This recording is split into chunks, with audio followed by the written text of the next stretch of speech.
Welcome to Storytime, we're glad to see you're here. Welcome to Storytime, we're glad to see you're here. I'm glad to see you, Garvin's glad to see you, and he brought all of his friends that are really happy to see you. Welcome to Storytime with Mr. Christopher. Well, I did promise some of you last time I read a story about Jamie O'Rourke that I would find another adventure. Oh, for the laziest man in Ireland. Well, we did find one, and this one is an adventure called Jamie O'Rourke and the Pooka. Do you know what a Pooka is? I didn't until I read this story, and ever since I've read this story, I have yet to come across another Pooka. Well, if you don't know what it is, and you do know what it is, either don't say it, or just listen. And let's hear our story of Jamie O'Rourke and the Pooka. Tommy DePaulo, the author.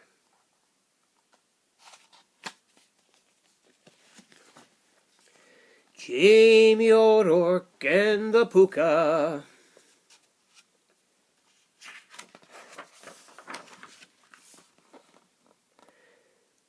Jamie O'Rourke, Eileen said, "Wake up! I've got something to tell you." Jamie, who was the laziest man in all of Ireland, was sleeping in on the warm, sunny days right outside their cottage. His wife gave him a shake. Wake up, for heaven's sake," Eileen said again. "Well, I'm not sleeping," Jamie answered with a yawn. "Well, sure, I was sitting here, I was here thinking."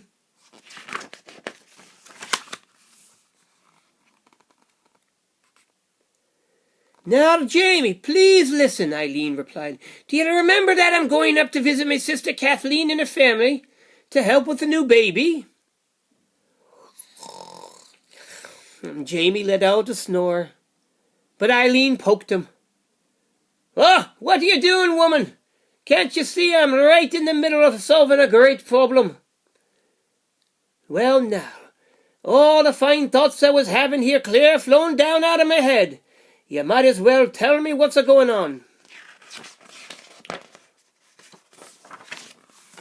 Now, Eileen explained to Jamie, for the 40th time most likely, that she was off to Kathleen's and would be there for the better part of the week. "Now," Eileen went on, "I've cleaned the cottage from top to bottom, Jamie.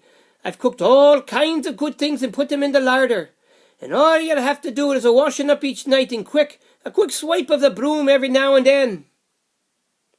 Well, me darling, you're too good for the likes of me," Jamie said. "But don't you be worrying.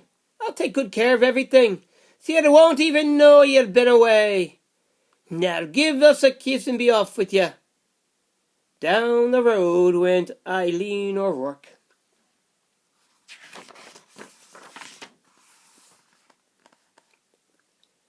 "All of this commotion has made me as tired as a farmer ploughing 5 fields," Jamie said to himself.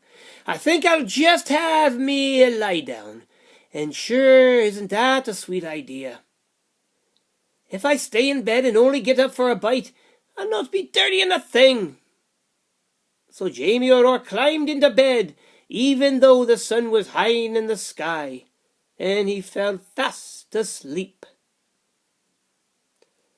"Jamie! Jamie O'Rourke!" 3 voices called outside the door. "Where are you, men?" "We heard Eileen's off to her sister's, so I've come to keep you company."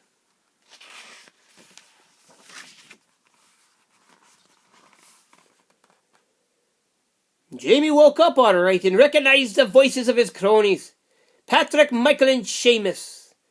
Jamie got out of bed, and since he hadn't taken off his clothes, he didn't have to be putting them back on again. Come in, me lads," Jamie said, opening the door. The sun was sinking behind the hills. "Well, what do we have here?" Jamie asks, pointing to a crockery jug. "Oh, this is the finest cider you'll taste this side of the country," Patrick said. "Oh, get some mugs," Michael said. "And some grub," Seamus said. He knew that Eileen wouldn't leave Jamie without plenty of good things to eat.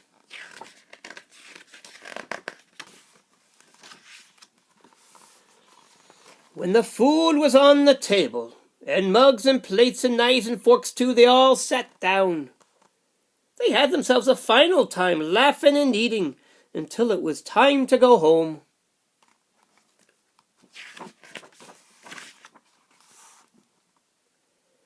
Well, the three friends told Jamie, "We'll be heading down the hill and you'll be wanting to get your rest, Jamie. Tomorrow you'll be having a busy morning cleaning up all this mess." "Hey, that's the truth, lads," Jamie said, looking around, but the mere sight of a messy cottage made him the most tired man in all of Ireland, as well as the laziest. So off he went to bed. Now Jamie was fast asleep when a noise woke him. It was a sound of the cottage door and the clatter of hooves and the stone floor. Jamie opened one eye and he took a peek. And what a sight he saw. He couldn't tell if it was a man or a donkey standing there. Whatever it was, it had long ears and a tail. "Oh, saints preserve us," Jamie whispered.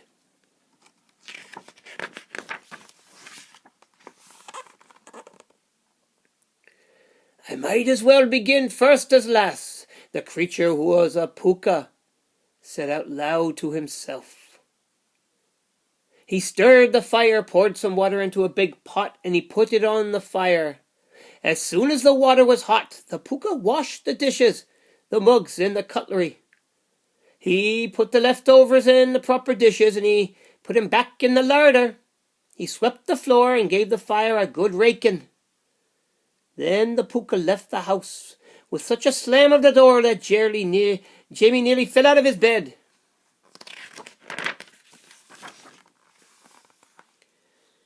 Well, the next evening when Patrick, Seamus and Michael came in with a fresh jug of cider, they were amazed to see the cottage, as if Eileen had been there. "How did this all happen?" they asked. "Well, me lads," Jamie replied, "I got up with the birds and I cleaned it all up, just like any good husband. Any good husband would do that when his darling wife is away." Patrick, Michael and Seamus looked at each other. They didn't really believe Jamie, but there it was. So the four friends, and another grand time they had, just like the night before.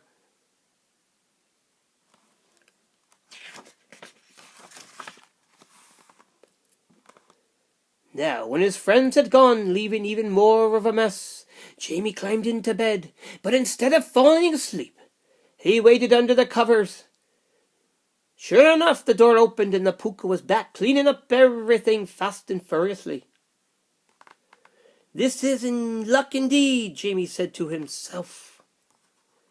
"Why, with this creature coming and cleaning up, I can have me cronies here every night. Every night, that is, until Eileen comes home."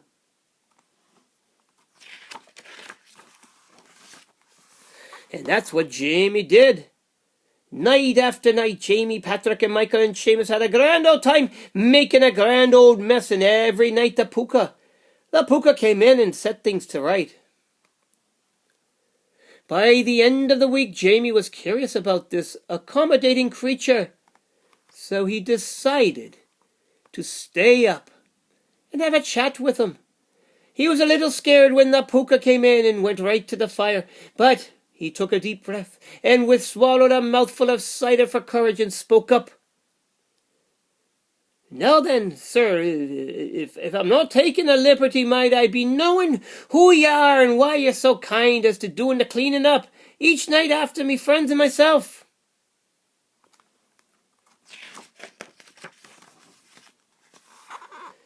The Pooka turned around and looked at Jamie. "I tell you, you're welcome into it. A long time back, I was the laziest servant that ever was clothed and fed, and I did not no work for it. When my time came for the other world, this is the punishment I was given for my lazy ways, to find a place each night to labor in. As I was wandering by the other night, I looked in the window, Jamie, of your cottage. As sure as you can be, you needed my help. It's not so bad, for at least I'm out of the cold. But when I finish my work, the saints preserve us, that cold wind goes right through me, right through my bones. It wouldn't be so hard if I had a nice warm coat." Well, well, Jamie thought, I can probably help the poor creature out. The next night after his friends left, Jamie sat and he waited for the Pooka. Eileen would be home tomorrow, but Jamie wasn't worried. He knew the Pooka would do an excellent job of cleaning, especially when Jamie gave him that old coat he had pulled from the trunk.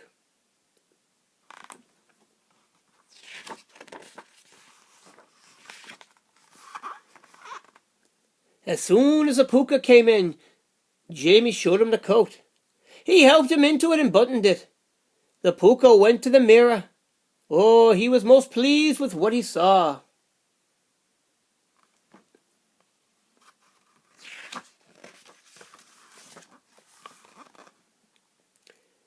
I am much obliged to you, Jamie O'Rourke. You have made me happy at last. Now I'll be saying good night to you. And the Pooka turned to go. Oh, wait, Jamie cried out. You're leaving too soon. What about the washing up and the sweeping? Ah, the Pooka said. Now it's your turn. Oh, my punishment was only to last until some kind creature like yourself liked the way I'd done my duty and rewarded me for it. Goodbye, and you'll see no more of me.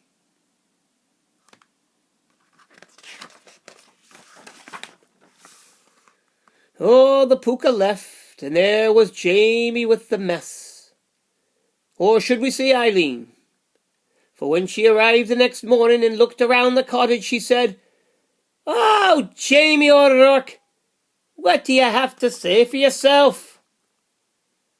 But Jamie said nothing. He was too busy thinking he shouldn't have been in such a hurry to reward that ungrateful Pooka.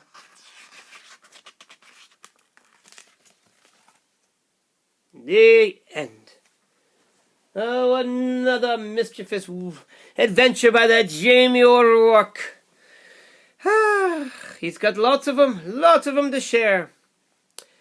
Well, that's it for Jamie. But before I go, I have a riddle for you. I looked far and near, deep and far and low, and I got a good one for you today. Okay, are you ready? You got your thinking caps on? I got mine on. Okay. Riddle for the day is, what begins with an E, but only has one letter? What begins with an E, but only has one letter? Simple. It must be an envelope. Oh, très bien. Well done. I knew you'd get that one. But I'll have another one, just a little bit trickier than this one the next time you come. But you're not going to get it unless you come back. So come back real soon. Garvin and friends and I will be waiting for you. Goodbye to story time. We're glad to see you came. Goodbye to story time. We're glad to see you came. Take care of yourselves. Come back real soon.